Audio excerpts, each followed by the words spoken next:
People pay good money to see this movie.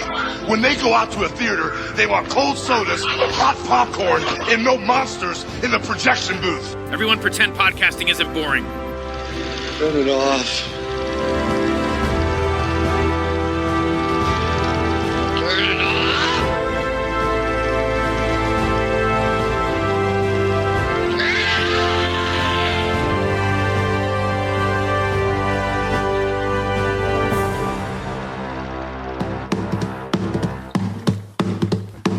From the director of Top Gun and Beverly Hills Cop 2. Hello, baby. Clarence? I'm a married man, buddy. A con man. Ask him if he got the letter. Did you get the letter? What letter? He wants to talk to you. No time. Tell him we gotta go. A call girl. You call for a date? Huh? I'm out there. She a 4-alarm fire or what? She seems very nice. What are you doing in L.A. anyway, huh? And a suitcase full of trouble. My name is Vincent Cocotti. I work as consul for Mr. Blue Boyle, the man your son stole from. Now, all that stands between them and their wildest dreams. Find out who this wing and a prayer artist is and take him off at the neck. Are 60 cops. 40 agents. He's a wild man, this kid Clarence. I like him. 30 mobsters. I haven't killed anybody since 1984. And a few thousand bullets. We're all gonna die here. These are cops. Put him down! Put him down! Put him down! Christian Slater, Patricia Arquette, Dennis Hopper, Val Kilmer, Gary Oldman, Brad Pitt, Christopher Walken. Slow it down, man. In a Tony Scott film. I think what you did was so romantic. Not since Bonnie and Clyde have two people been so good at being bad. True Romance.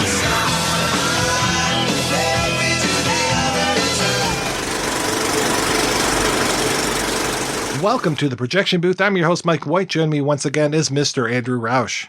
Hello. Also joining us is Mr. Kendall R. Phillips. Thanks, Mike. I just want to point out I had to come all the way from the highways and byways of Syracuse, New York to Motor City, Detroit to find my true romance with you two. Thanks for having me back on the show. On this episode, we are looking at Tony Scott's 1993 film True Romance. Based on a screenplay by Quentin Tarantino, the film stars Christian Slater as Clarence, a comic book store clerk from a non-existent version of Detroit, and Patricia Arquette as Alabama, a hooker with a heart of gold. After killing her pimp, the two go across country to Hollywood to sell a stolen suitcase of cocaine. Well, actually the cocaine, not the suitcase. I don't know if they sell the suitcase, but they definitely sell the cocaine. Right? Does the suitcase come with it, or do they have to pay extra? That's it. And what happens to the suitcase? I feel like the suitcase was left out. I want to know more about the suitcase's story. I know, maybe we can have like a whole series on Disney Plus or something just about the suitcase. We are going to be ruining this film as we discuss it. So if you haven't seen True Romance, turn off this podcast and go watch it. It's easy enough to find, folks. We will still be here. So Andrew, when was the first time you saw True Romance and what did you think, sir? So I actually saw these movies out of order. So, I've written 3 books on Tarantino. So as I told you guys before, I'll be the Tarantino stan here. I saw Pulp Fiction the day it opened, and it blew my mind. Okay. Then I find out, oh my God, this guy has more movies. And even though Tony Scott technically is the director, whatever, but this ends up being the second movie, Tarantino related movie that I see. So I saw it not too long, probably a month after Pulp Fiction came out, and knocked me on my ass. I love it. I love it. This is probably my second favorite Tarantino related movie behind Pulp Fiction. And Kendall, how about yourself? Yeah, I actually saw them in order. I had seen Reservoir Dogs at an indie theater in Kansas City, had absolutely loved it, just blown away by it, had heard True Romance was written by Tarantino. Of course, that was part of the release strategy, was like, oh, this movie has indie cred, so we'll put True Romance out. I saw it then in the theater. And again, at the time was really, really impressed. Just thought it was part of that whole 90s moment of sort of grungy, indie-like kind of heist film. So I really loved it at the time. I definitely saw these in order. Obviously, I didn't see My Best Friend's Birthday for many years, but I did see True Romance when it opened at the theater, had seen Reservoir Dogs. Actually, the first time I saw Reservoir Dogs was on a bootleg VHS that was bought off the streets of New York City. Oh, those were the days. And then fell in love with that, managed to see it at the Michigan Theater in Ann Arbor. And then when True Romance came out, I mean, we were like pigs in slop. If you liked Tarantino, the early 90s were just the golden age because you had Reservoir Dogs in 92, you had True Romance in 93, you had both Pulp Fiction and Natural Born Killers in 94. I mean, this was just a time to be alive, ladies and gentlemen. And I think Four Rooms comes out right after that. Well, we don't count that one. Throw that out.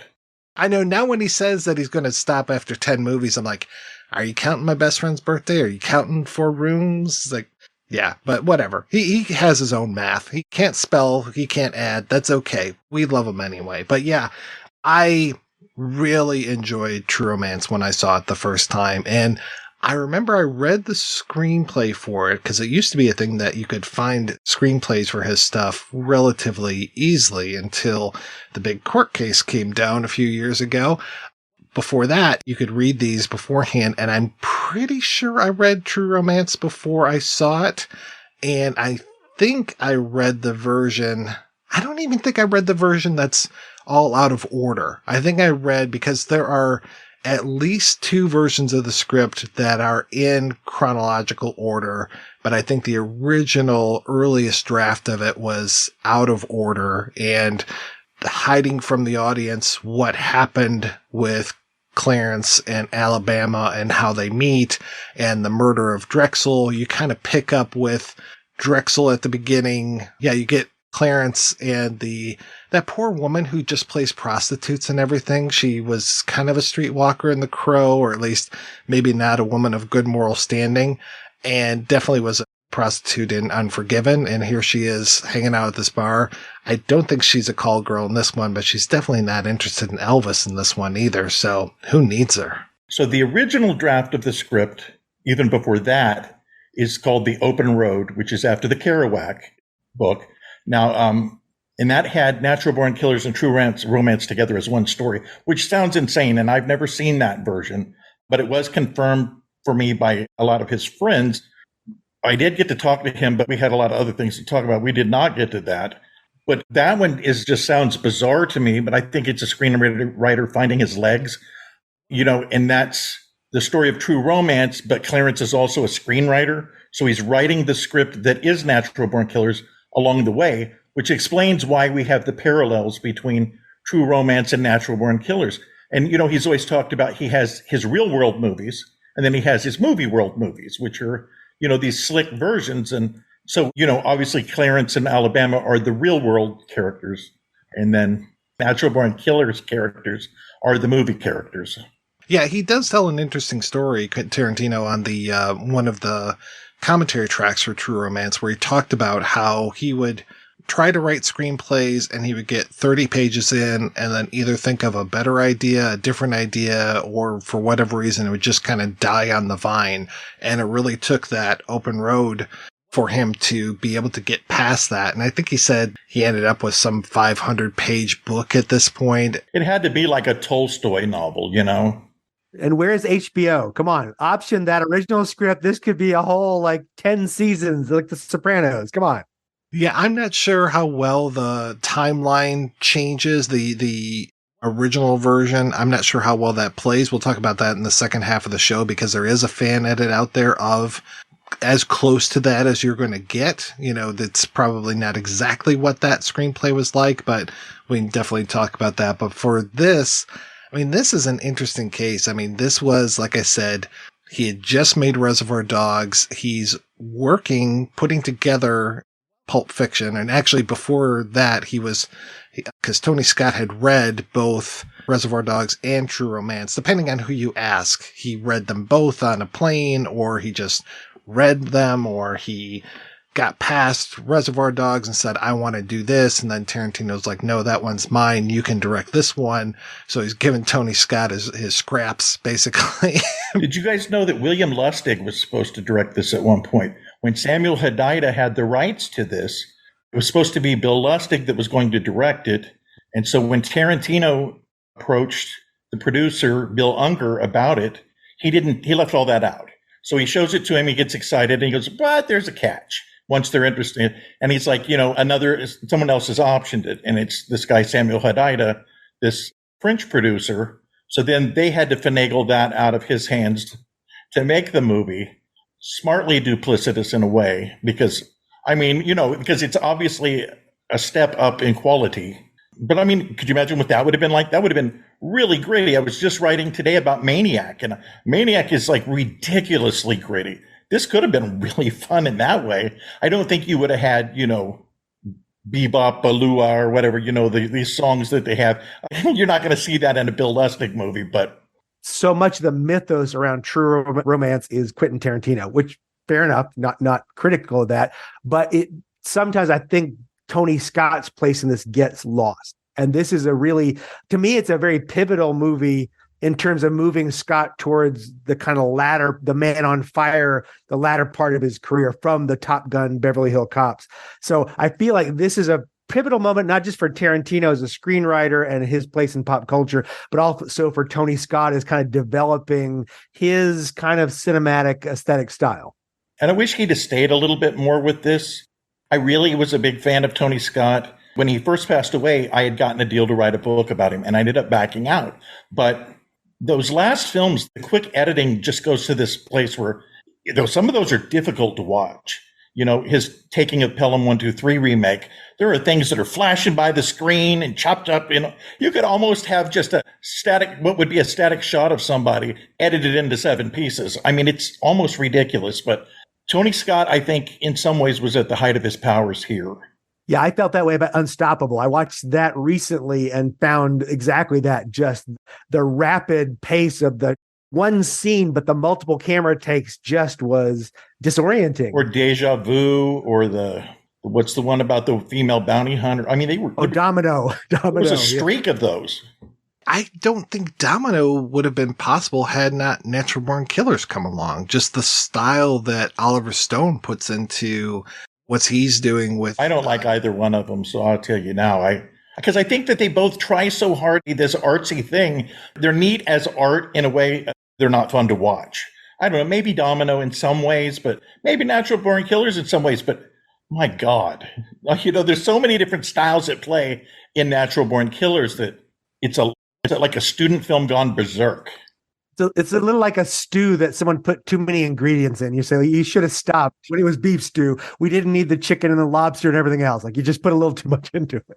Well, even with Natural Born Killers, that feels like a natural extension of what he was doing in JFK. And with JFK, I feel like that was a very purposeful decision because you're telling a story from so many different perspectives. So why not use so many different formats and use these things and use that? And I'm not sure who did that overhead godlike lighting first, but obviously we've seen Spike Lee use it. We've seen Martin Scorsese use it. And then we even have Tony Scott using it in this one when it's the scene between Dennis Hopper and Christopher Walken. So those things in Natural Born Killers feel like an extension of JFK. But yeah, it's super trippy. I always found this interesting. I have no idea if it's true. I was talking to C.M. Talkington, who did Love in a 45, which is another one of these movies in that vein, right? And he told me his story is Oliver Stone was considering his script. So he sits on it for a while, but he doesn't know that this is when David Veloz and who was the other one, when they're doing their rewrite of Natural Born Killers. So there was some stuff that is directly out of Love in a 45. I think it was the marriage scene where they cut their fingers and they bleed into the water or whatever. So his contention always was that they were just stealing stuff out of his script. And then they gave it back to him and told him they weren't interested. And so he didn't know till the movie came out that there were similarities. And if you don't have money, you don't sue Oliver Stone. I mean, if you're me, you're you. Who's got the bread to sue Oliver Stone? And again, I don't know if that's true, but that was the story. This movie definitely benefits, I think, a lot from Tony Scott and having him behind the helm. There are a lot of moments where it was weird. There were a lot of moments while I was watching this where I was thinking, okay, this is very Tony Scott, but at the same time, I could see where people like Michael Bay were just, trying to eat Tony Scott's lunch, especially when it comes to the scenes that are usually outdoors and you have that pastel sky. And it feels like, I know there's different things that you can do to the lens on your camera and put different filters on there. And it feels very much like top half of the screen is a filter, bottom half is just regular, and getting those like candy colored skies. He does that quite a few times throughout this, and just kind of the slick look of it. I mean, to me, Tony Scott is at the height of his powers at this point. I mean, I'm not a big Days of Thunder fan, but I fucking love The Last Boy Scout. I love The Last Boy Scout. I love it. It's one of the best for me. And then Crimson Tide right after this. Holy cow. I mean, what a run.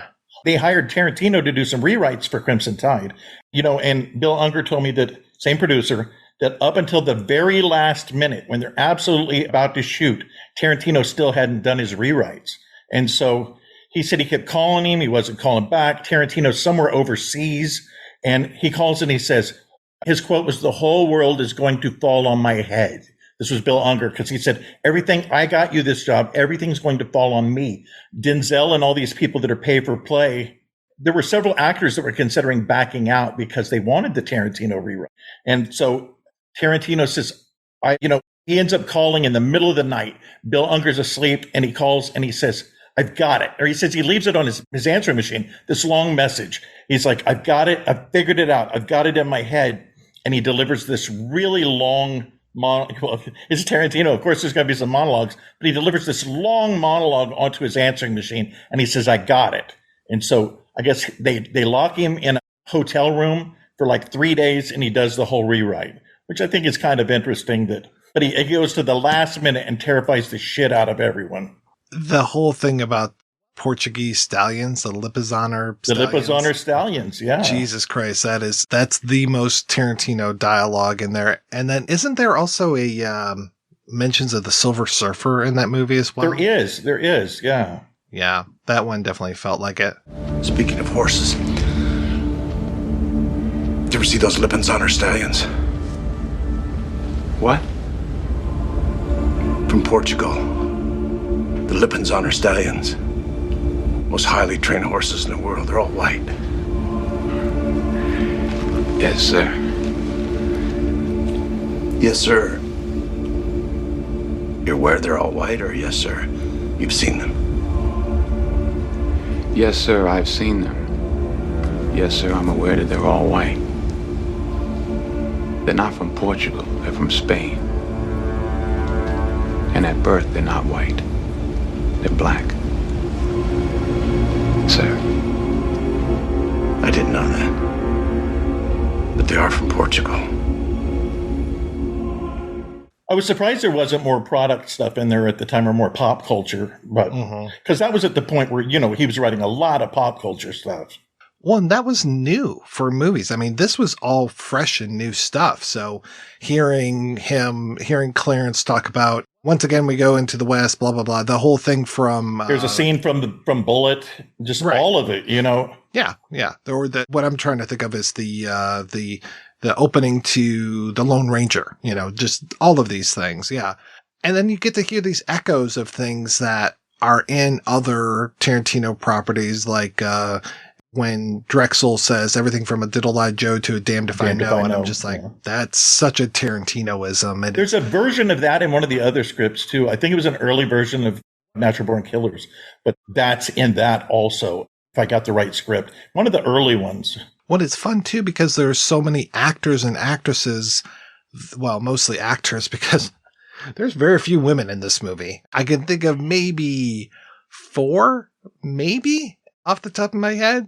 Mostly men, and mostly men that are going to show up. They've either been in Tarantino properties or they will be in a Tarantino property very soon. So like your Tom Sizemores, your Chris Penns, there's so many crossovers here.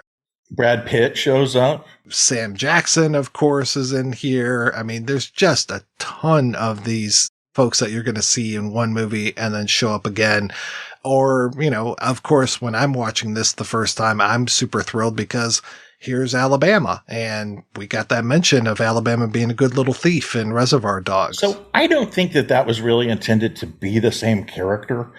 You know, that's been a talk. But in the beginning, he used a lot of the same names. He just did. Because even when you look at My Best Friend's Birthday, you know, the two characters are the two names. You've got Clarence and you've got, what's his name? The guy from Natural Born Killers. Oh, Mickey Knox. So you have Clarence and Mickey already in his first thing are the names of the, and he used like, there was a name Toothpick Vic that's in multiple scripts. And so I think that early on, he was just playing around using these names. And I think early on, he wasn't even sure that all of these things were going to get made. He's like, that's a cool name. I'll just basically cannibalize my own work, put this over here. But it's nice. It adds to this lore. Like, I'm not even really sure about the whole Vic Vega. And I mean, it's neat. Again, the two Vega brothers, were they really intended originally to be brothers?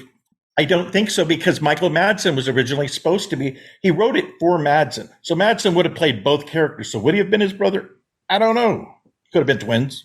It's evidence of the fan base around Tarantino, this desire to take that and create a Tarantino universe, right? So unlike Marvel, which has been based on material that is a kind of coherent narrative, there's a desire for fans of Tarantino to see this as one coherent universe.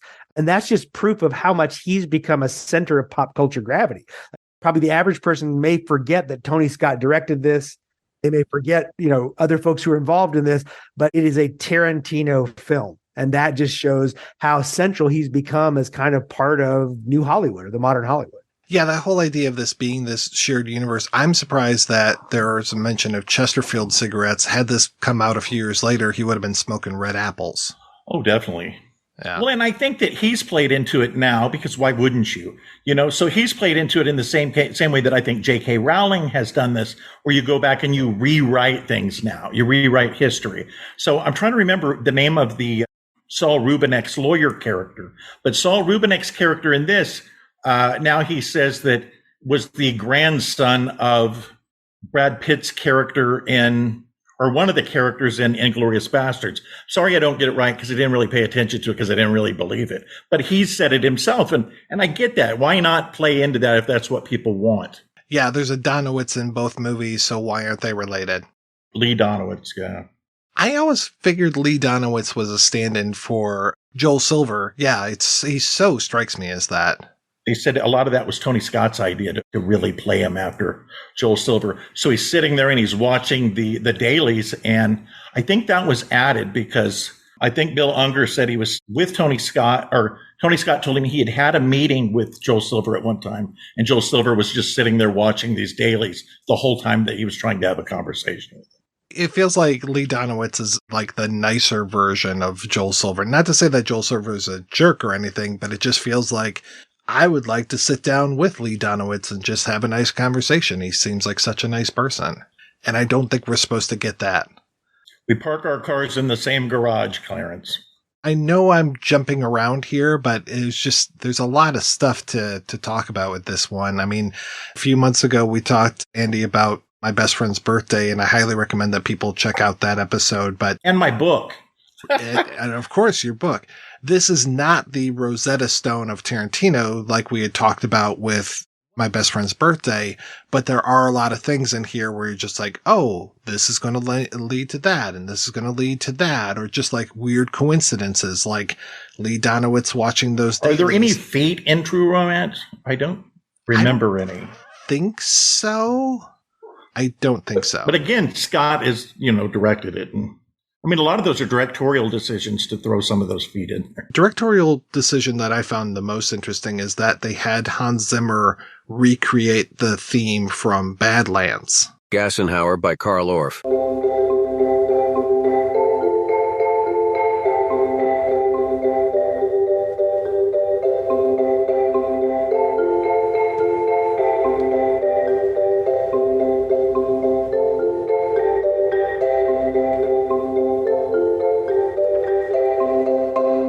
You're So Cool by Hans Zimmer.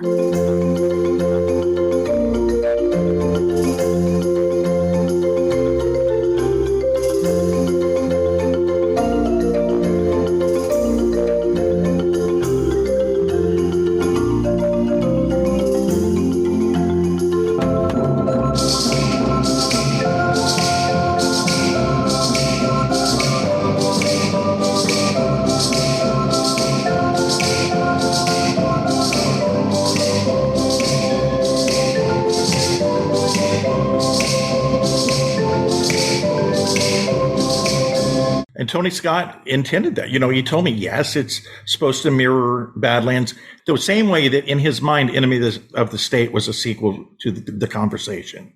I mean, they're not quite the same, but yeah. There's even a moment in Enemy of the State where I think they show Gene Hackman's photo as Harry Caul, and you're just like, oh, okay. But yeah, this isn't that Rosetta Stone, but there are some very interesting coincidences. Like I was saying, the dailies that Lee Donowitz is watching are actually supposedly from Platoon, the outtakes and dailies from Platoon, which is funny since Oliver Stone is in this picture just like a year later. My biggest thing with this movie is that this is Detroit in name, and it's Detroit in some of these establishing shots, but there needed to be a little bit more research done on Detroit because we don't have 116th or 160th streets. We don't have streets like that. We have a few streets that have numbers, but not this. And then we have no movie theaters in Detroit other than Cinema Detroit, which wasn't around back then, but I think the Renaissance Theater was open at the top of the Renaissance Center, but otherwise there was a period of time for at least 10 years, if not 20, that there were no movie theaters in downtown Detroit. They had gone from regular theaters to grindhouses to just being shuttered, and that was it. And in 1993 or even in 1985, when this was probably written, there's no movie theaters in Detroit, much less something that's showing Sonny Chiba triple feature, which, God help me, how amazing would that be? He'd always said this was him attempting to write an Elmore Leonard story. To me, it's not really, I love Elmore Leonard, and I found him late also because of Jackie Brown, which is embarrassing to admit, but I never really thought that it felt like an Elmore Leonard novel, except that it's in fake Detroit, and you do have criminals and you do have witty dialogue, but they both seem like their own good thing, if that makes sense. This film, I think this and RoboCop are one of those early points where that post-apocalyptic Detroit, which is now really continued, especially in some of the horror movies like It Follows and others where you have, or Barbarian, where you have this desolate, destroyed Detroit. And so they're in that early 90s when the auto industry is just starting to fall apart and the industrial side is just starting to fall apart. The Rust Belt is sort of hitting its nadir of really falling apart. You're getting True Romance and a little bit before that RoboCop, focusing on this idea of Detroit as becoming the archetypal American, desolate city. And of course, in True Romance, the desire is to get out and go west, which of course is where we always want to go, right? Go west, young man. And it's interesting how that fits out in the film. This movie is such distinct parts, this whole first part with the date that they're on, and then the idea of her being beholden to this pimp. And I don't think she really is. I think she would be absolutely fine just going wherever. And she was out of Drexel's life. And I think he was okay with that. But instead, it's Clarence having this fucked up sense of justice and morality and can't stand the idea of Drexel breathing the same air that he's breathing, that he goes into the bathroom, another Tarantino thing. Tarantino loves scenes in bathrooms where he talks to Elvis, and with Elvis in here, I think Elvis is just a part of Clarence's brain, of course. I don't think any of us on this call are thinking that there was a real Elvis in there, but it just feels like Elvis is there to just reinforce what's on Clarence's mind and almost feed him bad ideas. He's almost a little bit of Son of Sam to Clarence. I think he's like, the Play It Again Sam character, where Bogey comes and talks to Woody Allen. But you're right. All of his ideas are bad. He's like an asshole Bogey, Asshole Elvis. It's no wonder that the Elvis estate didn't want his name and likeness used in this, because they didn't. That's why none of his songs are in this. I mean, if they look and they're like, Elvis just wants to shoot all these people and do a bunch of bullshit. I blame Val Kilmer for that. I think it's all his fault. But I think it's interesting to me, and we've talked about this earlier, extent to which Tarantino's movies are so masculine. They're so full of male actors, and they're so full of broken men. And that, to me, one of the interesting themes across Tarantino's films is that effort by broken men to sort of find redemption. And of course, as is often the case in American film, the redemption is through violence. And so for Clarence, it is, how can I find love when I am a broken person? I have to find that love by redeeming it through blood. To me, if there's any archetypal theme that runs through Tarantino's films, it is that masculinity saves itself through blood. I mean, someone's always got to die. Yeah, there's no coincidence here that they're watching A Better Tomorrow 2 on TV. Just that whole idea of the heroic bloodshed and that use of violence as a redemptive tool. I mean, I'm curious, Kendall, what do you think of Clarence as our main character? What are your thoughts on what Christian Slater's bringing to the party? I love Christian Slater's performance. I think it's sort of a little bit James Dean from Rebel Without a Cause, a little bit classic broken man. I think it's Rebel Without a Cause through Apocalypse Now to a kind of broken taxi driver De Niro kind of character. And I think it's a brilliant performance. I do, at some level, start to ask the question about why Tarantino keeps coming back to this trope of the broken man who redeems themselves through violence. Even by the time we get to Once Upon a Time in Hollywood, it comes down to redeem your masculinity with a flamethrower. It's kind of like, at some point, there's got to be another way to be a man than, burning someone alive or shooting someone in the crotch. But, maybe that's just me. So there was that rumor that he had studied Tarantino to be this role, right? Because everybody assumed this is a stand-in for Tarantino. And in a lot of ways, I think that's true. But he did not really base this on, as far as mannerisms, on Tarantino. That part is a lie. But there are so many things, like, I know you're asking more about his performance. I don't know. I don't find the performance to be spectacular, even though it's good. It's good. It's just kind of more grounded. And I didn't see it as James Deansian, but it's clearly Tarantino at that time. It's clearly his fantasy, because even, the comic book store is a stand-in for Video Archives. The boss's name is Lance, which is after Lance Lawson, who is the co-owner with Dennis Humbert, who ran Video Archives. And so many of these things are just, and it is kind of a male fantasy that, somebody's going to buy me this prostitute. That attractive woman's going to come up to me while I'm watching 3 Sonny Chiba movies, and she also likes Sonny Chiba, and she's going to want to get some pie and talk about movies before she takes me back and we have sex. And and it's just it is wild, it's crazy, and I really do think that when he goes and he shoots Drexel, I mean, I really do think, even though I like the Drexel character, I think he's fascinating. Even if he's not PC, he's an entertaining character. And it's a great performance too. But I really do think that is a Taxi Driver. That's just straight out of Taxi Driver. It's even better than Taxi Driver in that we barely know sport. I was very impressed. And I had remembered the Gary Oldman performance as being much more cringy than it is. And I have to say, I actually got into this. I was really enjoying what he was doing. I really liked that. In my mind, I thought he had like a real black scent, and when I went back to revisit this, I was just like, oh no, he doesn't. He uses some of the language, and of course there's dropping N-bombs like crazy. It does seem realistic to that character. I mean, I don't know that guy, obviously. One real quick thing to tie in is in Tarantino's book, Cinema Speculation, he talks about Taxi Driver. Harvey Keitel, and this will tie in, Harvey Keitel goes out and he's looking for a white pimp to emulate. And guess what? In all of New York City, he finds 0 white pimps. So, so him and Richard Gere in Report to the Commissioner are the first 2 real white pimps that we see in these movies. Tony Scott told me this. Oldman was doing another movie when he read the script, and there was a guy that he was smoking pot with.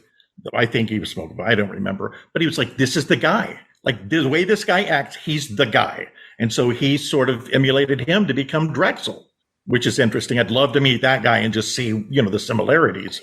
Oldman is on the screen for like a minute. Like it's a very brief amount of time at the beginning. And yet, when I was thinking of the movie, My memory of True Romance before I watched it again, he was a considerable amount of screen time because he's such a presence. And for me, this performance is right up there with his performance in The Professional, where he's the drug-addled police officer kind of gone crazy. Those two are just Oldman at that dangerous best. Like you sort of really feel he's dangerous even on the screen. Like there's something about him that is just off kilter. And so I think brilliant performances. One, I think the makeup is fantastic. What they're doing with him with the eye and the scar around there. In the hands of somebody else, it could have been a real pantomime type performance. And I think Gary Oldman just elevates it completely. The thing I like about this movie, and I definitely want to give it praise when I feel that it's due, is the whole idea of how the movie, it won't necessarily stop dead in its tracks, but it will pause and give us time to be with these characters. Like, we get a lot, well, we don't get a ton of Drexel, but at least it feels like we get a pretty good amount. Like you were saying, Kendall, I think my interpretation of this movie was, oh, he's in this a ton, but he's in basically 2 scenes, and he steals those scenes. He's fantastic in those, to the point where I had even forgotten that Samuel L. Jackson was in the first scene with him. And when he showed up, I was like, oh, Sam Jackson's in this, he apparently right after this, he goes right into Pulp Fiction preparation mode because Tarantino was saying that he took the entire cast of Pulp Fiction to see this. And so that would have been a little interesting, Sam Jackson coming in and seeing himself on screen. But we definitely pause, like when Dennis Hopper shows up, we get a lot of him. Of course, when Christopher Walken shows up, I mean, the whole movie basically just stops dead in its tracks. That is the scene, is that Dennis Hopper, Christopher Walken scene. Like, I think it's so well acted and it's so well thought out in its intent.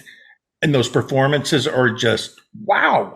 I think, I don't know what you guys think, but Hopper's amazing in that scene. And then Walken's face, like, can you believe this shit? Like, can you believe? And then at the end, when he's like, I haven't killed anybody in 24 years or whatever it was, kind of like, this motherfucker made me kill him, and I love it. I just love it. But the whole scene, where he's saying these things because he knows if he lives, he's going to give up Clarence. So he basically forces his hand to kill him. And by going against his heritage. I mean, again, there's some race stuff there, and there is, but the writing of that scene and the intent, I think, is just brilliantly done. This is not a scene you would be able to push through most studios today. I don't think Disney's greenlighting this anytime soon. So there's definitely some uncomfortable early 90s American racism. God bless us. We're always good at that. But the performances of Walken and Hopper, it is a masterclass in watching. It's like watching, 2 amazing dancers, figure skaters on the ice, and watching them work with each other. And it is such a beautiful dance. It's hard to take your eyes off of it. It's just amazing the way that drops into the movie and it becomes its own universe. And then we're back to the Clarence story. Oh, and there's a double up of a name again, too, because he's Vincent Cacotti. So, I mean, there's so many of those names, too. You mentioned the MPAA thing and how it wouldn't slide today. And, and so that brings up the thing of the Sam Jackson scene. They think that he says pussy too many times. It was pussy, right? And they keep cutting it and cutting it. Because one of the things that Bill Unger told me was they kept going back and forth with new cuts. And he said, and we're all kind of what do you say? We're all kind of laughing and crying at the same time. Like, I can't remember who the guy at the head of the MPAA was at the time, but he's like, we're all laughing about how many times can you say pussy and not offend this man? It's kind of absurd, but so you can do all of that, but there's things that you can do, but pussy's too much. It's over the line, not the 10 N words, but pussy. I found it hilarious. I was watching this with the captions on, and he's talking about how he eats pussy, he eats the butt, he eats the whole thing. But the captions say, I eat the bud, B-U-D. And I'm like, what? So if you were deaf, you'd be like, well, he just eats everything. Yeah, that's a fantastic moment. I really like the whole pussy eating scene. It is really good. And I always thought that there would have been a little bit more. And I know that there are deleted scenes on the DVD and you can watch all of those, which is fantastic. But the murder comes so suddenly that I always thought there must have been something in between there. It does feel like not enough. Like, that is one complaint I will say I have about this movie, is that scene just feels like not enough. We just pop in, here's some guys we don't know, kaboom.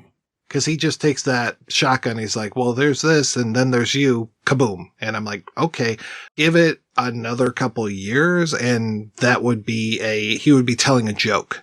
And the shotgun blast would be the end of the joke. That's your natural born killers thing, is Mickey there telling the whole thing about, what was it, little Steven or whatever it was. Yeah. What were you doing? Testament to the performances that we see that very brief scene, and yet to us it's a whole world. Right? To us it's an entire relationship. We know the Samuel Jackson character, we know the relationship between all these characters. Like, just in those few seconds on screen, we see that full three-dimensional world open, and it tells us so much about Drexel. That's the thing with all of this. I was talking about how the movie will give us these little, off ramps kind of to give us that incredible scene with Walken and Hopper, or even when it comes to fucking Dick Ritchie or Floyd or any of these guys. All of these little characters are, oh yeah, they're great. We know all these people, and you can keep the Vega Brothers movie. That's okay. And unfortunately you can't do this anymore, but my gosh, I would have loved to have had Dimes and Nicholson have their own show. The chemistry between Chris Penn and Tom Sizemore, I thought that was fantastic. And when they come into the movie, wow. Could have been a whole season of True Detective. But I do want to point out one thing I think should be observed, is that this is absolutely true. Every male character, right? All the male characters, there's a whole universe. The female characters, other than Alabama, are entirely cardboard cutouts who come in to play a particular part, right? Either to be the girl in the bar or to be, whatever other role. And then they are kind of ushered off. So it's interesting. It's not going to pass the Bechdel test. It's not going to happen. Not even close. Because that's where I was kind of falling down early. I was just like, how many women are in this? I mean, of course, there's the casting director and Alabama. There's Candy, I guess she's a prostitute also, the one that he's snorting coke with. And I guess it's Lee's car. I never really realized that until today. That's about it. Otherwise you're just talking a whole lot of men, and even some of the smaller roles, like Kevin Corrigan. I freaking love Kevin Corrigan, but he's barely in this movie. He's got that kind of crazy hair in here. Again, his name's Marvin. I shot Marvin in the face. There's another one. Yeah. You know what I love, and talk about the tiny thing, James Gandolfini's another person that shows up, but Gandolfini's line about killing people. And, and he says, and the first one's the bitch of the bunch, but after that, and he's like, and now I just kill them just to watch their expressions change. I'm sorry. I know that's hyper macho masculine, whatever. I love that line. I think that line is fantastic. I mean, for me, probably is partly going back and watching it post Sopranos, but I kind of feel like when I first watched, there is something it absolutely captures that Tony Soprano persona, which is this friendly, affable guy that you're charmed by and you kind of want to hang out with and you want to hear them talk. And yet at another level, in their eyes, you see something really dangerous. He could snap at any moment. Yeah, it could totally. And to see him do that at such an early phase, really in his career, this is just another performance that really stands out beyond the film, beyond the screen time. And you walk away saying, wow, that was something. That guy was somebody. Well, he gives one of the best little moments in this movie for me when he is having Alabama turn around and have her turn around again the other way, and then he pops her right in the face. The expression on his face afterwards, he kind of looks up at the sky, and it's almost like the face that Bill Cosby makes after he's had Jell-O. He's so thrilled by that. He's just like, it's so sweet it is. It's just like, where is this coming from? And then there's a hard cut right after that to go back to Clarence. And that's really nice too. I mean, so much of this stuff is right on the page. This whole thing of her getting the shit kicked out of her while you've got Clarence over eating a hamburger and talking about Elvis or whatever. Talking about fucking Elvis and just like, my God, dude, your woman is just getting the shit kicked out of her by this guy. Come on. One thing I was going to talk about was, even though, and she's a very one-dimensional character, I do like, though, that she's a tough one-dimensional character, because that whole thing where she, and I'm not saying that redeems the presence of the way that character's written, but I do really like that she fights back. And although maybe something better than a corkscrew, right? Maybe the wine opener is not your best option, but yeah, fine. I've always had a real soft spot for Patricia Arquette. I mean, she's been in some real awful stuff, but when she's in good things, I mean, she's even good in bad things, and she is great in this. You just believe her. You want to be her friend. You know, you're just like, wow, Clarence is the luckiest guy in the world. Here comes this girl with these amazing curls looking like a Charlie's Angel. And yeah, she's just so sweet. And I love that they give her the voiceover at the beginning and the end too. So it kind of becomes her movie. I don't know that I believe her story. No, I don't believe her story at all. No. I just became a prostitute basically yesterday. And, you know, I'm sweet and innocent. And no, I think she's conning him. But I mean, why not? He's her ticket out, I guess. Not an obvious ticket. She has no idea he's going to go do the crap that he does, but.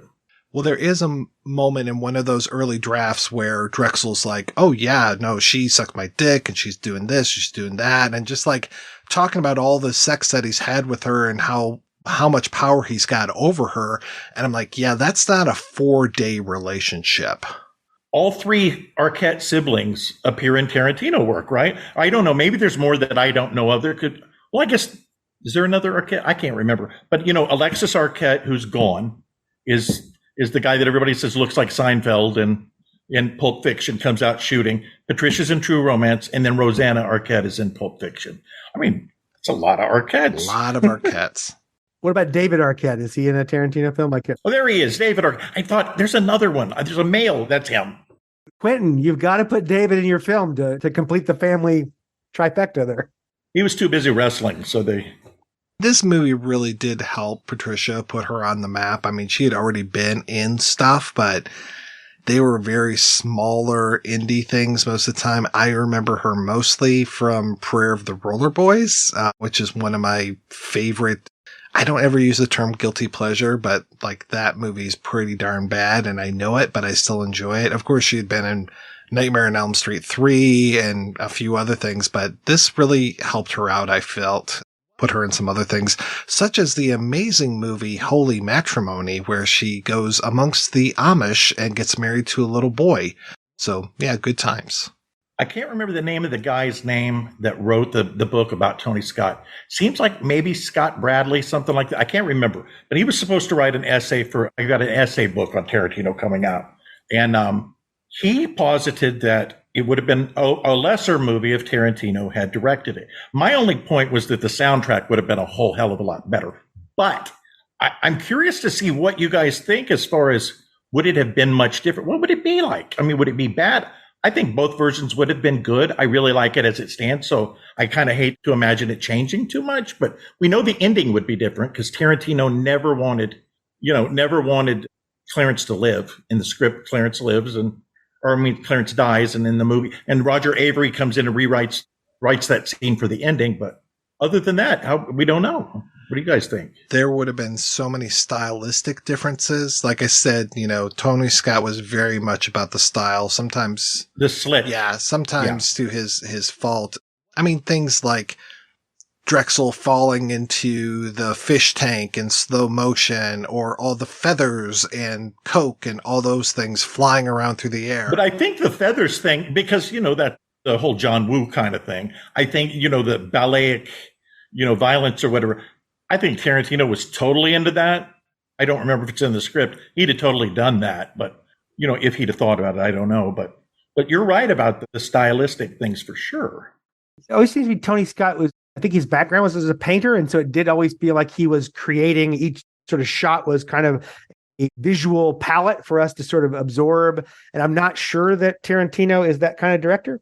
I mean, it seems much more kind of recycling of lots of other motifs. So I suspect it would be a little more frenetic and chaotic in Tarantino's. I also wonder about the temporality. I think, you know, telling the story in a narrative order as opposed to the earlier script where it starts at the middle and moves its way around, a little more like Pulp Fiction. It'd be interesting to see that. And I don't think I'd want to see that with this. No, I wouldn't either. But I mean, we're saying it after the fact, but I think we would have gotten some shots that are a little bit farther away. It feels like Tony Scott is very into people's faces and just right up on them a lot of times. And Tarantino's into people's feet. So there you go. We'd have seen some Patricia Arquette feet. I feel confident in that. I'm not even the one bringing up the feet thing. I just want to go on the record. I think it's funny. I don't think he cares. And no, I'm the Tarantino stan, but I have a foot fetish, so I don't give a shit. I'll throw it right out there. But, I think we'd have seen more feet. Because I will say it because I'm sorry, but Bridget Fonda has good feet. What do you want? All right.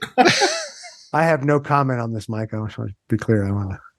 I don't even know where they would work all that in. I mean, yeah, probably some Alabama scenes, maybe in the bathtub, the feet hanging off the side or something.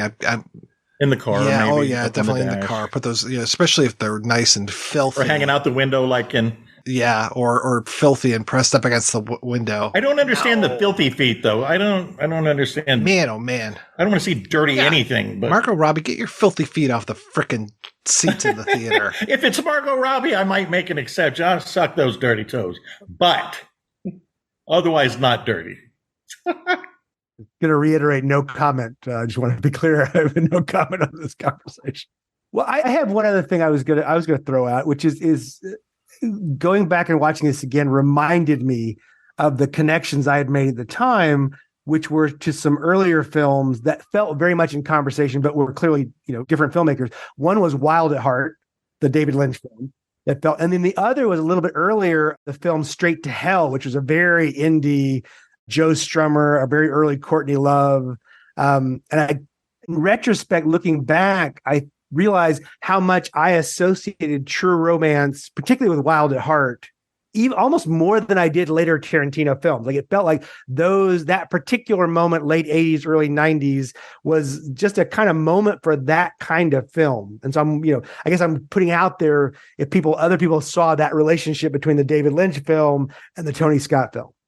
Yeah. Even my wife saw that when we were watching this the other day. She was just like, what was that movie with Nicolas Cage and Laura Dern? I was like, yeah, I can see that. And especially, the idea of setting things up for a big robbery, and that one, sailors kind of coerced into going along with Willem Dafoe, but even just like the caliber of actors again, and just all of these people who are somebody, here's Harry Dean Stanton for a little bit. Here's Willem Dafoe for a little bit. Here's Grace Zabriskie for a little bit. I mean, it's just nice to have all of these faces, but we don't get big speeches, obviously, in any sort of David Lynch works. I mean, you might get a little bit from like the cowboy in Mulholland Drive, but you're not getting a whole lot. Like he's not filling up pages full of dialogue. And that's definitely why you've got the caliber of actors in here, because people want to say these speeches.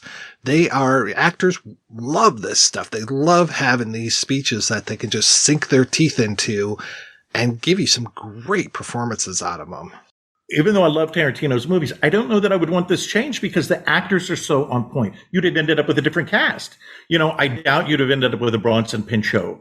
But for that role, he's great. Or, who would we have gotten to play Drexel? I mean, it's an inspired choice, but we don't know that that's the way that would have gone. Or who the hell would play Clarence? I mean, it's just a bizarre other thing to even think about. I think the casting is so on point that it's hard to even imagine it as anything else. But sorry for throwing that back in there, but I was still thinking about this, in the back of my head. I mean, it's an interesting question, actually. Is there anybody in the cast you didn't care for? Is there any casting that you sort of like, in watching it again, coming back to it, you thought, that seemed like I mean, Drexel's friend is kind of goofy, but he doesn't really have much to say.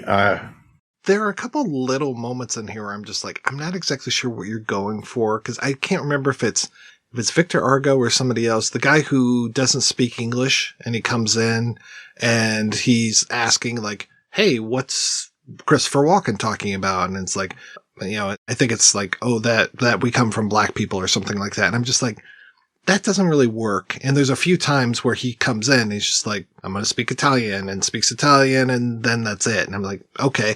Or like there's the guy who gets shot at the end, the African-American gentleman who gets shot during the big... Michael Beach. Like, he's a great actor, and he just shows up with no lines, really. Well, and then that Chris Penn is like, oh, that's for so-and-so. And I was like, no, does he say that's for Cody? I think he says that's for Cody. So, like, getting vengeance, Tom Sizemore. But the way that it plays out, I was like, did you just get vengeance for the black guy that we don't know, or for your partner of all these years? It was just odd. But I love those bodyguards. The one guy who's just like, I don't like cops, and just goes for it. They're kind of dumb, and they just kind of come in, and they're like these generic movie goons that come in with machine guns and with the 90s ponytail. You got to have the ponytail, right? That's the classic. They seem like characters from a Tony Scott movie. I mean, because I could see them in Last Boy Scout. I could see them and both of those movies are movies where you've got a really strong screenwriter, but Tony Scott still manages to do his own thing. Because Shane Black is definitely one of my favorite screenwriters, right up there with Tarantino. Both of them they have great dialogue. Whatever people may like or not like, both of them have an ear for this heightened realism dialogue. Well, just such tough stuff, you know. And I did love the story of Tarantino going to the set of The Last Boy Scout to meet up with Tony Scott and, you know, I'm just watching Bruce Willis doing his thing. And I'm just like, well, that's pretty cool because in a couple of years, he's going to be working with you. And probably one of his best roles is Butch, you know. So that's kind of cool. But I love Last Boy Scout, and I love that whole tough guy thing, you know, you touch me again, I'm going to kill you, you know, like all that kind of stuff. The other one I love in that is your wife, when he says that about your wife, and the guy goes, how do you know it was my wife? And she said, he's a big pimp looking motherfucker with a hat on. Like, it's just such random but funny lines. And it's in that same scene, I think, right in there where he kills the guy. I haven't seen it for a while, but I love Last Boy Scout. Yeah, and the stuff that gets cut out of True Romance, I don't really miss because I was doing a read along with this. And like I said, there are a couple lines here and there, but I think they were very judicious. And there's, you know, to the point where they even shot a bunch of stuff. And rewatching those today, I was just like, yeah, all this stuff is okay being on the cutting room floor. I mean, I think Scott was reverential to the script. I really do. To the words. Yeah. I think other than that ending, they were pretty much in lockstep almost all the way. And Tarantino was really mad, I guess, because Bill Unger was telling him, you know, he dies. Like, I know he dies. And I mean, for him, it was, you know, a writer that wrote these characters were real to him. And it's like he dies. And Tony Scott wanted to have a happy ending. I'm kind of a writer that writes bleak endings and they piss people off, but I kind of go more that way. So I kind of like that, because then naming the baby Elvis and all that seems like a little too on the nose to me. And I like Roger Avery, but that, I don't know. Well, it was interesting that they shot most of the other ending. You know, they do have that on the DVD, and they cut away, though, a couple times to storyboards that were never shot. So I think I want to say it's Alabama putting a gun in her mouth and contemplating suicide while you hear her voiceover at one point. And then not quite as happy. But then she takes the gun out and it's just like, okay, you know, we'll be okay moving on without Clarence. And then it ends with her whole mantra of you're so cool, you're so cool, you're so cool. No baby in that one, but I don't think she even mentions the baby in that. So I'll be controversial and say I actually prefer the Tony Scott Avery ending. I feel like particularly the film has a slightly more comic than tragic tone throughout. Like it's always got a little bit of tongue in cheek. We've got Elvis guiding him in the bathrooms, like, you know, which we all should have Elvis guiding us in the bathroom. But it feels like there's a little bit of a comic lightness. And this is all in some ways also kind of his fantasy. This is kind of Clarence's dream world. And so having him die at the end would have been. And it does get so dark in that last, like there is a shift in tone that is really, now that you're saying that about it being comical and light, I'm thinking just that whole tone, because you've got, you know, Dimes and whatever the other cop are, and they're getting shot up. Like everybody's getting shot up. And it's like, I mean, I love the movie, but wow, that is quite a shift change. And I get it. I don't really hate the Avery ending. I don't know. I probably would have gone the other way, but I probably would have been wrong too, you know? I mean, if there's one real moment that I think could have been better, and I think Tony Scott even admitted this, is what starts the gunfight at the end. You know, you've got the cops showing up, you've got the bodyguards, you've got the Italians, you've got Clarence and his crew, you've got, obviously Bronson Pinchot, and you've got Saul Rubinek all in there. And what's going to be the moment that starts the violence? And I'm trying to remember. Oh, it's when Saul Rubinek throws the hot coffee onto Bronson Pinchot. I think it would have been better. Like, yeah, Saul Rubinek is really pissed off about being betrayed by his own assistant. Rather than coffee in the face, I would have rather he just grabbed one of the guy's guns and shot him. I think that would have been a lot better.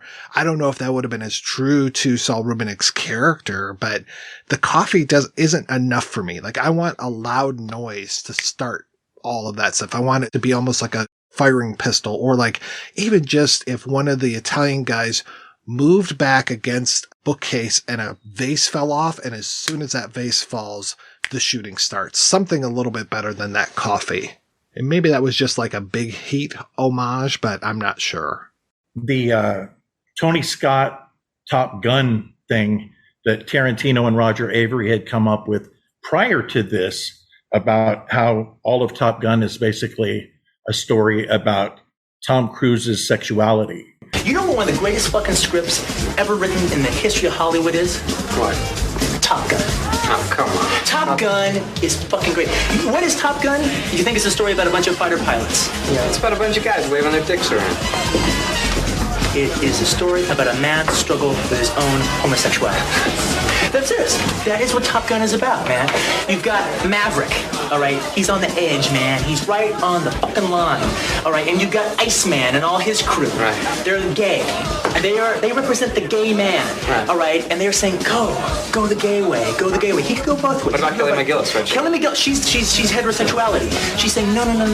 Go the normal way. Play by the rules, go the normal way. And they're saying, no, go the gay way. Be the gay way. Go for the gay way. All right? That is what's going on throughout that whole movie. He goes to her house, right?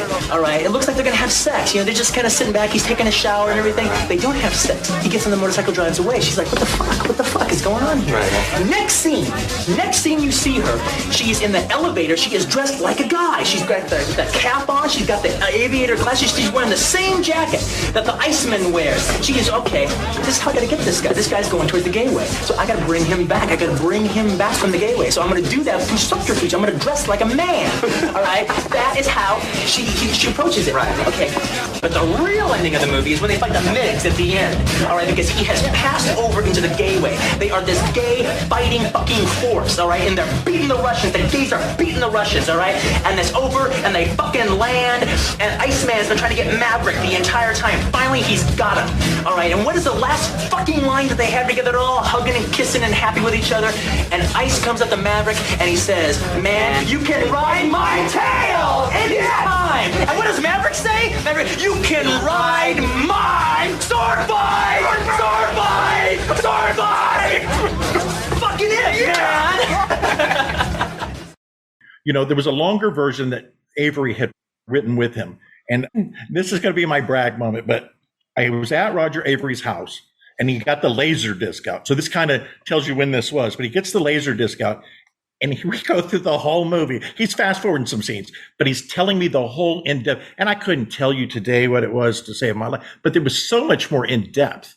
And but I think about it because I guess Tony Scott was really mad about it when he heard it because it shows up in Sleep With Me. And that's what started, or that was one of the things that started the whole beef with Tarantino and Avery in the first place, because Avery said he stole his intellectual properties by not asking permission. And I'm sure there were other things, but by not asking permission, just putting it in this movie and not telling him, even though it was co-written. I don't want to say it was all written by Avery, but.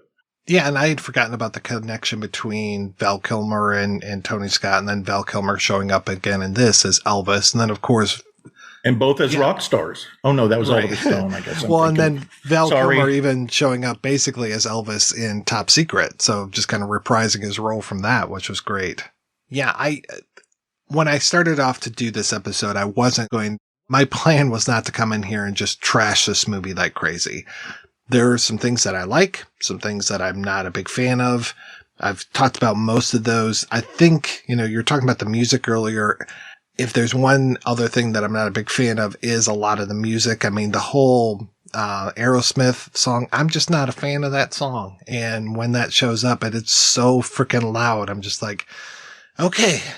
I hate all the music in this, actually. The Hans Zimmer stuff is cool, but I mean, the actual... like the fake Elvis songs sound so cheesy. Yeah. Oh, and, God, yeah. I mean, I definitely think one thing that I can say we would have gotten that I think would have been better was I've never seen a Tarantino movie that I thought had a lousy soundtrack. even if he's just lifting, Ennio Morricone stuff and using those cues. It was weird that Tony Scott went back and reused that same piece of music from Hunger in this, I talked on the Hunger episode that we did a few months ago, the whole lesbian lovemaking scene and just how that music has just become like lesbian lovemaking scene music. And then suddenly it starts up when Dennis Hopper is talking about how the Moors conquered Sicily. And I'm just like, what is this doing here? There's no lesbians in this scene, are there? See, that's some subtext that we don't know about, is that would have made more interesting female characters, let's be honest. But I gotta say, I have to defend any soundtrack with Soundgarden on it, so I'm gonna have to hold on to that because I think anything with Chris Cornell and Soundgarden is good. But it's interesting, as an early 90s film, you kind of get those music moments dropped in, which is very classic early 90s. But the thing that's interesting to me, and this may be a topic you're gonna bring up, Mike, but is the film doesn't actually do well. Like, critics like it, but audiences did not find this film, at least until later. So, I mean, to me, it's always fascinating. Wasn't it kind of like that with Reservoir Dogs, though? Like, I mean, and it's funny that you say that you watched that in Kansas City at that art house theater. So I was in Kansas City when it came out because I live in Kansas. And there was a journalism convention that was up there at the time. And all of these people are talking about this movie, Reservoir Dogs. This is before I know Tarantino. I have no fucking clue what they're talking about, which is funny because later on I'm like, holy shit, and because I write all these books about, and actually I have a fourth that's kind of related coming out called Generation Tarantino, which is just about, but it tied in enough that, I could sell it. But it's just funny, because we almost see it at the same place, I guess. Yeah, it's funny. It's not that good of a story now that I get there. It was art house. Sounded good in my head. My memory was the art house place in Overland Park, Kansas, and saw that. But True Romance, I saw in a regular sort of multiplex, probably either in Kansas City or somewhere, one of the suburbs, Raytown or someplace like that. So where are you from? I'm actually from Texas, but I lived in Warrensburg, Missouri for a while, which is probably where I was when these things were coming out. But it's interesting, that True Romance, I feel like you're exactly right. Reservoir Dogs kind of built, but it was a film made to build. Like, it came, very, very indie, kind of crawls its way up from the kind of Sundance circuit up. But True Romance was kind of dropped out as if it was going to be a bigger film and just doesn't find its audience. And so to me, what's fascinating about that is, you have Christian Slater, who has some cachet. I mean, this is post Heathers. This is Christian Slater at the height of Christian Slater-ness.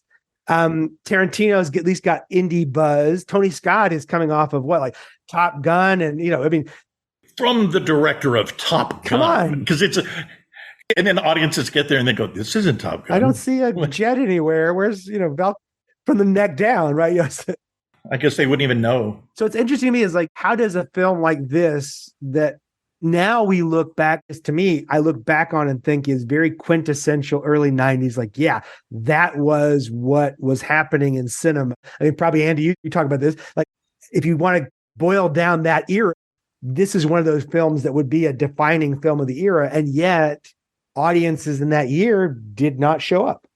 No, which was odd. And I never even realized that they had stayed away in droves just because I was so into this movie that I was like, well, of course everybody likes this movie. And when I doing my research and I'm just like, didn't do well. All the reviews could do is, even if they liked it, all they could do is talk about the violence. And I'm just like, yeah, I guess, this was pretty ultra violent for the time, but compared to even today's stuff, I'm just like, yeah, this is rather tame. One thing I thought was kind of funny that ties in a little bit was, and I had talked about producer Bill Unger.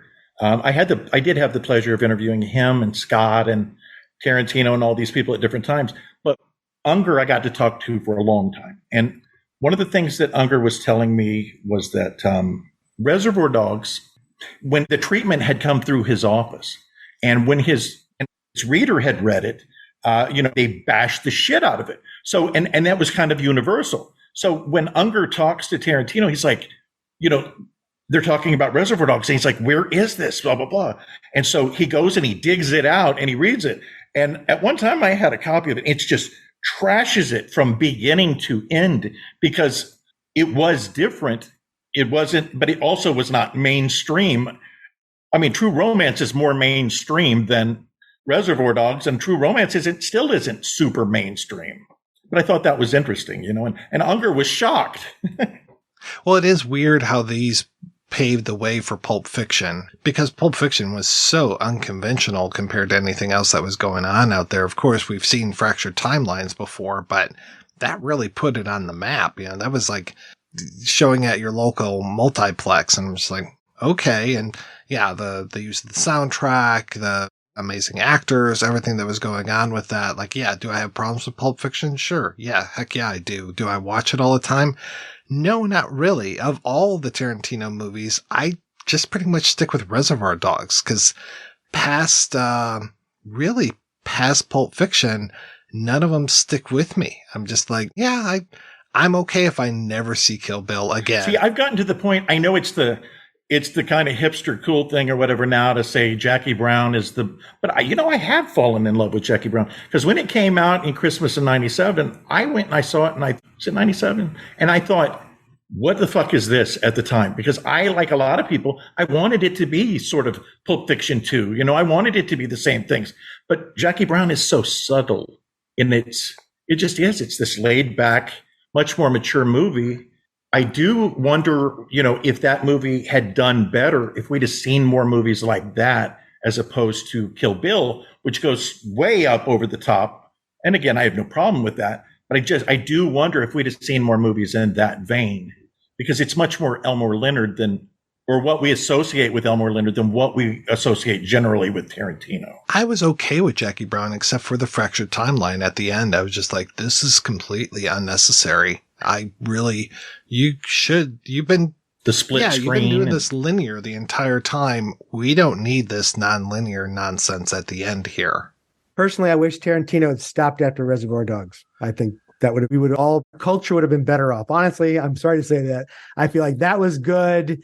And then Pulp Fiction was fine, if a bit gimmicky. And ever since then, I think to me, he's been chasing that dragon. And it's just been kind of the same film over and over again. So I'll accept all the hate. Kendall Phillips, you can find me online. Tell me how much you hate me. But yeah. Kendall, I'm right there with you. You guys are breaking my heart. It's literally tied for my favorite movie with Goodfellas. And I don't know what that says about me, because they're both these hyper macho movies, and they're totally different movies. I'm not a fan of Once Upon a Time in Hollywood, The Hateful Eight, Django Unchained, Inglourious Bastards, Death Proof. I think was one of the worst things I've ever seen in my life. So yeah, I mean, Kill Bill was just like meh. And that was it for me. Once he was doing Kill Bill and just being all cutesy, Q, written by Q and you, I'm just like, fuck off. Get somebody to do your opening credits the proper way. Get some real filmmakers in here, because this just isn't doing it for me. Yeah, I'm with you. I feel like it's endlessly self-indulgent. And what kills me is I'm pretty vocal about not liking Tarantino. And every new film comes out, everyone I know comes and tells me, no, this one's different. You got to go see once. So, of course, I go because I'm a sucker, and I sit down and watch Once Upon a Time in Hollywood, and I think, God damn it, this is the same stinking self-indulgent movie. How did I get tricked again? One thing I was going to point out was, I'm going back a hair here before all the Tarantino hate, and which is fine. But, we were talking about the fractured storyline of Pulp Fiction and how we'd seen fractured storylines up to that point, but not in that way in the United States, right? And what I think is funny is that there were, and there still are, some people who don't understand it. They're like, how is he still alive? I thought he died. And at least at that point, I think that really spoke volumes to the fact that we just hadn't seen that much here. Now, people that now think it are just, I'm sorry if you're listening, but you're just fucking stupid. But at that time, I get it. There were people that didn't understand the first Mission Impossible. They just were like, well, how does this happen? Denzel Washington famously was just like, can somebody explain Mission Impossible to me? And I'm like, you are an intelligent man, sir. Why are you having problems with this? So I tried like hell to get an interview for this, and surprise, surprise, nobody wants to talk to Mike White about True Romance. Nobody. no one I approached wanted to talk to me about this. So there are no interviews on this episode, folks. But let's go ahead. We're going to take a break, and we'll be back right after we play these brief messages. Buy or rent Transformers: Rise of the Beasts on digital today. Optimus Prime and the Autobots team up with a powerful faction of Transformers known as the Maximals to save Earth in this adrenaline-fueled adventure. Get over an hour of bonus content when you buy on digital. Available at participating retailers. Rated PG-13 from Paramount Pictures.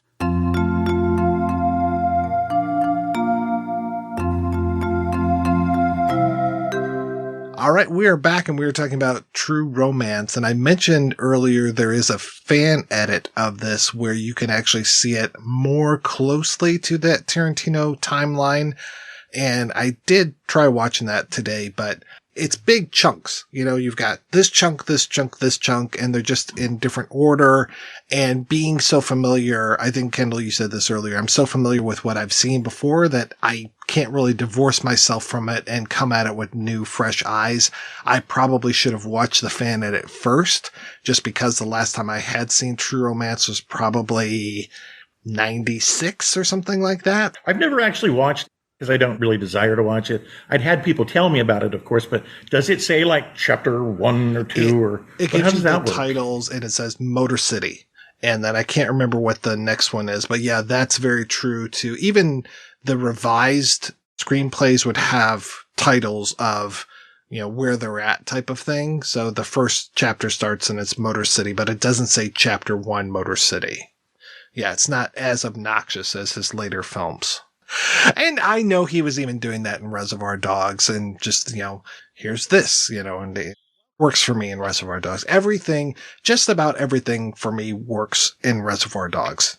You know what's a tiny thing that annoys me? It's tiny, tiny.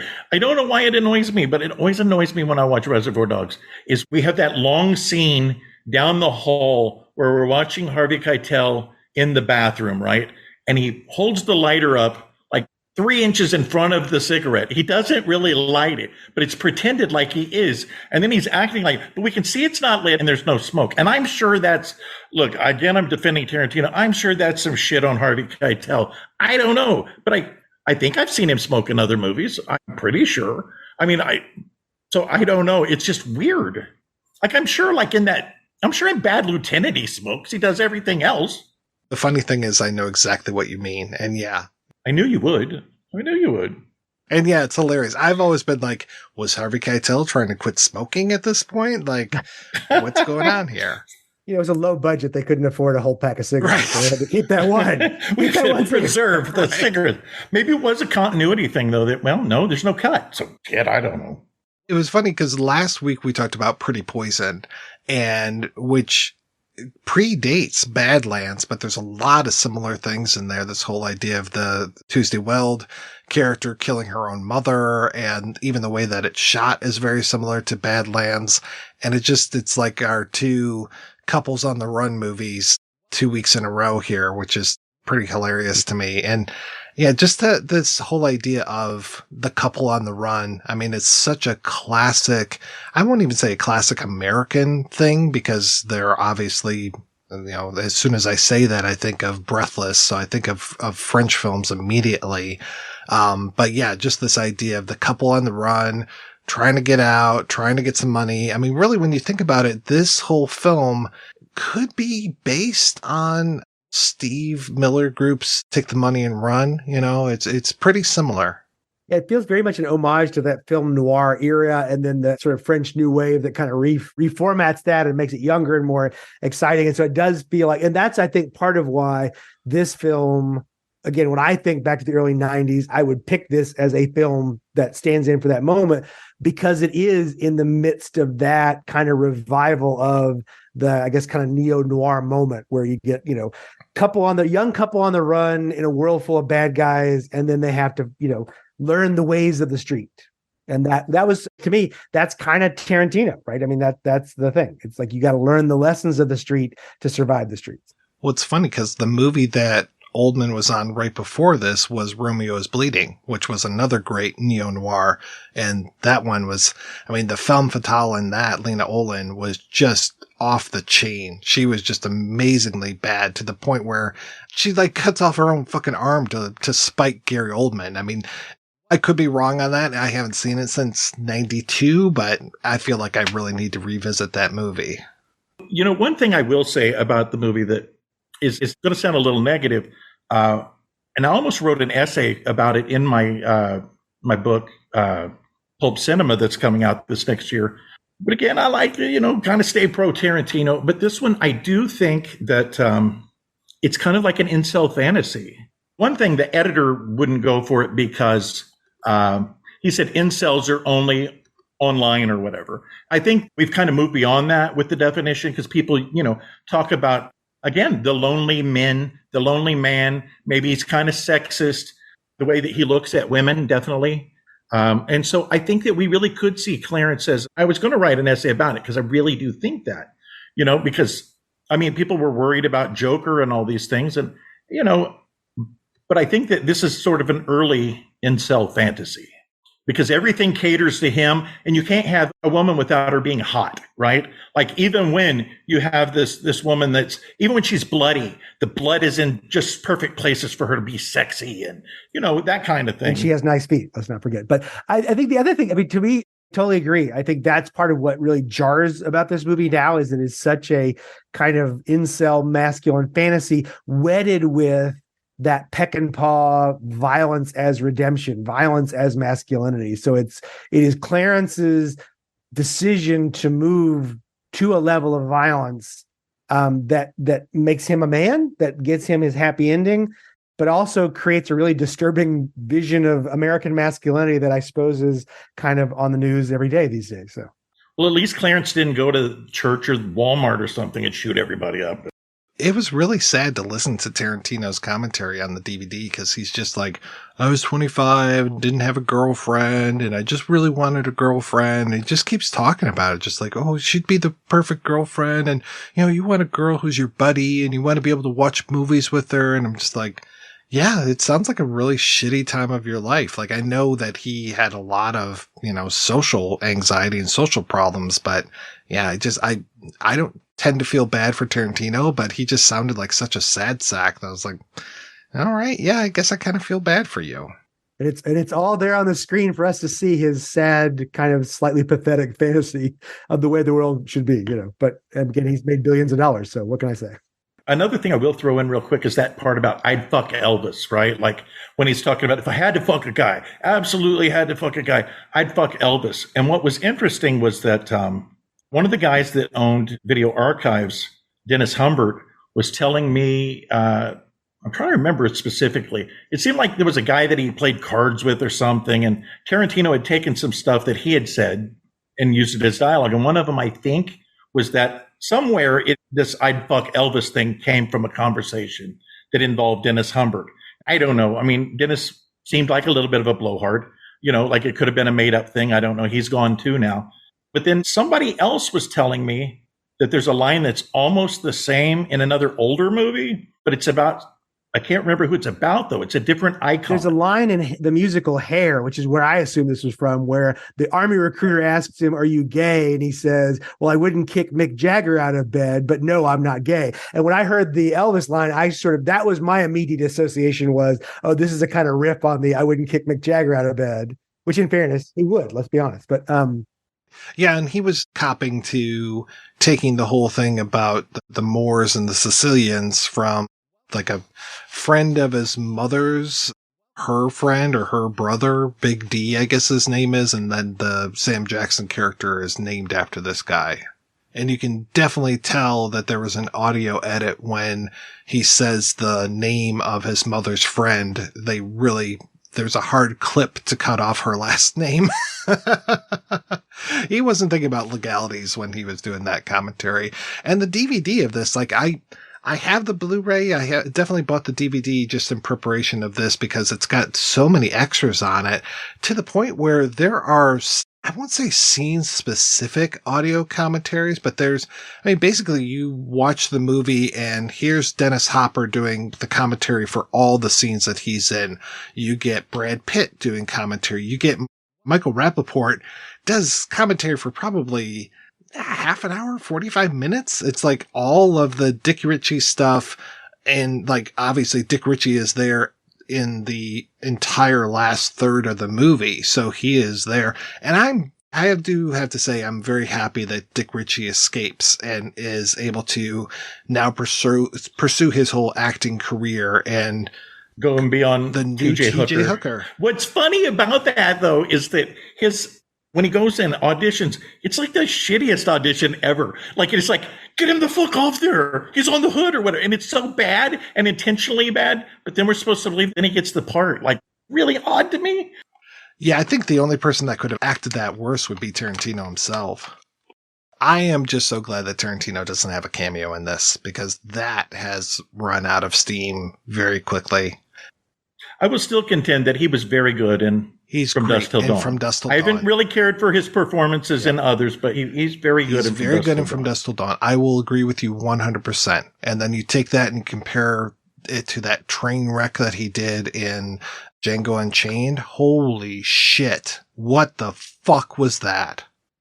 This is what happens when a director has a little too much success. I think this is always the issue. Ari Aster, huge success with Midsummer. They say, here's a ton of money, do whatever you want. And we get Beau is Afraid. So whatever you do. Have you seen Beau is Afraid? I have not. I hear really bad things. Yeah. I'm terrified of watching it. So I hated Hereditary because I loved it. And then when the guy was crawling on the ceiling like Spider-Man, I thought, what the hell is this? This is like a Monty Python skit now. So this is not a horror movie. Midsummer I like, but yeah. So I like the decapitation thing in Hereditary just because holy fuck. But then that's first two acts are great. First two acts, I'm there. And then it just goes wonko. And it seems to me like at least the trailers and the reviews are that Beau is Afraid is the entirety of that wacko third act stretched out over 3 hours. I got other things to do. So the other thing that I want to say about True Romance before we sign off here is just the scene in the elevator. That still irks me. That whole thing of him just pulling that gun on Bronson Pinchot and just because it doesn't do anything. Really, you could cut that whole scene out and it wouldn't add or take away anything. I really like the cops' reactions, though. I think it's funny, when he's like, he's going to do it. He's a crazy motherfucker. Now, would the cops really just, and then because they're joking and then they just turn so serious. And I mean, I think that was kind of fun. I don't know. I like that, but I like their reaction. I think the comedy side, but I think I'll probably end up siding with Mike as much as I thought it was funny. It does reinforce this like violence is inconsequential. And that's the problem for me, ultimately in True Romance, is that all of that really bloody final moments where pretty much everybody dies is inconsequential because, our lovers get away. And it doesn't matter that everybody else gets shot and dies in the midst of absolutely pointless cocaine bust. Its violence is fine as long as it gets you the girl. And so ultimately, I guess Quentin got his girlfriend. And so that's cool. I will say we're talking about the elevator scene. I think, though, that one thing that it's very good at is that it lures us into thinking this is light still, right? And then all of a sudden, that's the end of funny. I can't remember anything funny after that. Like, it seems like that's it when it just changes tone and gets darker and darker and darker. Like it's a little dark. And then, wow, everyone's getting fucked up and shot and dead. As dark as the ending is, it doesn't really have consequences, right? I mean, because ultimately our two main characters get out. We don't really care that much about anybody who's died. I mean, which is sad to say, but even when, Penn dies, it's kind of slightly isn't played in that dark way that would make us question our enjoyment of the rest. I mean, I think there are films that play out light violence and give us consequences that make us feel uncomfortable about what we've done. Although in the original version, Clarence dies, which might have changed things. Maybe there would be a way of turning that to a point where we would walk away from the film saying, maybe all that violence I enjoyed was not quite so nice.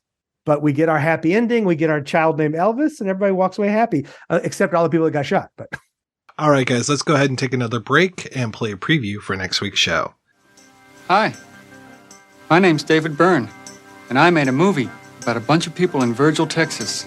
David, relax. Relax. Remember to look up into the camera. They're getting ready for the 150th anniversary of their state. They're calling it a celebration of specialness. Something's happening here, all right. The world is changing. It's created confusion and chaos.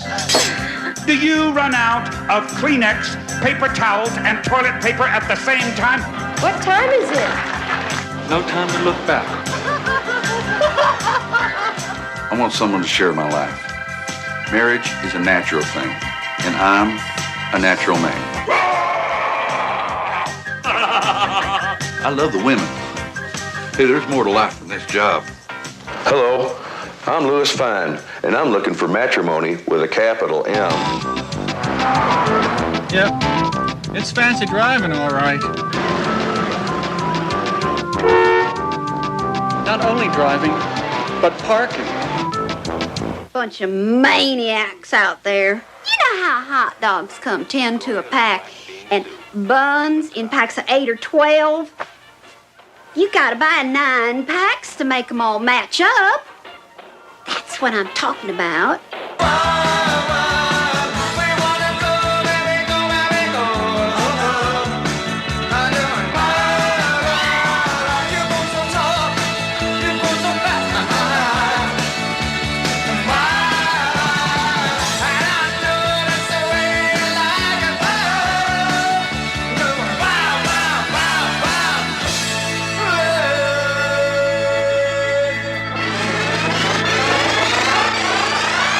But this place is completely normal. Anyway. Well, if this is being nuts, then I don't ever want to be sane.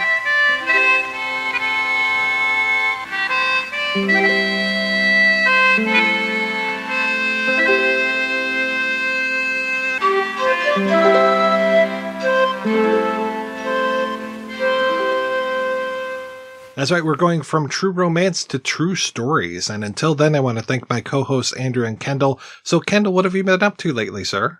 So we're continuing to host my own little podcast. It's called Pop Life. It's produced through WAER.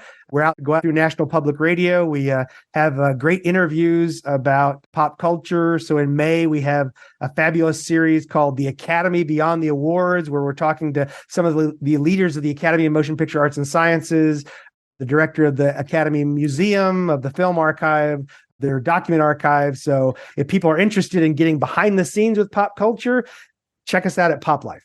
And Andy, how about yourself? That Watermelon Man book finally dropped. I've got a book on Watermelon Man. There's an oral history of The Room coming out in December. And then for future, the books I'm working on are both for applause. I've got one I'm excited about, The Taking of NYC, which is about New York-based crime films of 1970s. And there were so many great ones. I'm trying to do original interviews for every piece, there's 69 movies. That's a lot. And then the other one is Generation Tarantino, which we talked about earlier, which is just about the 90s film movement and where those people have all gone and come. Well, thank you so much, guys, for being on the show. Thanks to everybody for listening. If you want to hear more of me shooting off my mouth, check out some of the other shows I work on. They are all available over at weirdingwemedia.com. Thanks especially to our Patreon community. If you want to join the community, visit patreon.com/projection booth. Every donation we get helps the projection booth take over the world.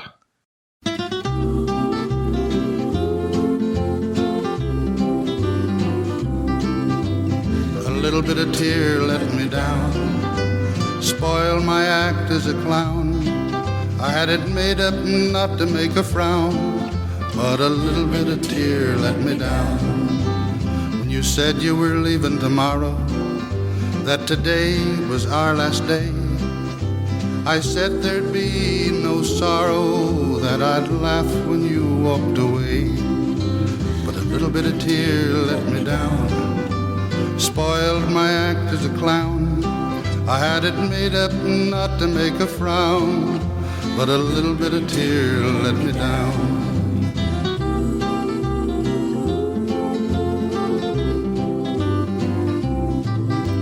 I said I'd laugh when you left me, pull a funny as you went out the door, that I'd have another one waiting, and I'd wave goodbye as you go. But a little bit of tear let me down, spoiled my act as a clown. I had it made up not to make a frown, but a little bit of tear let me down.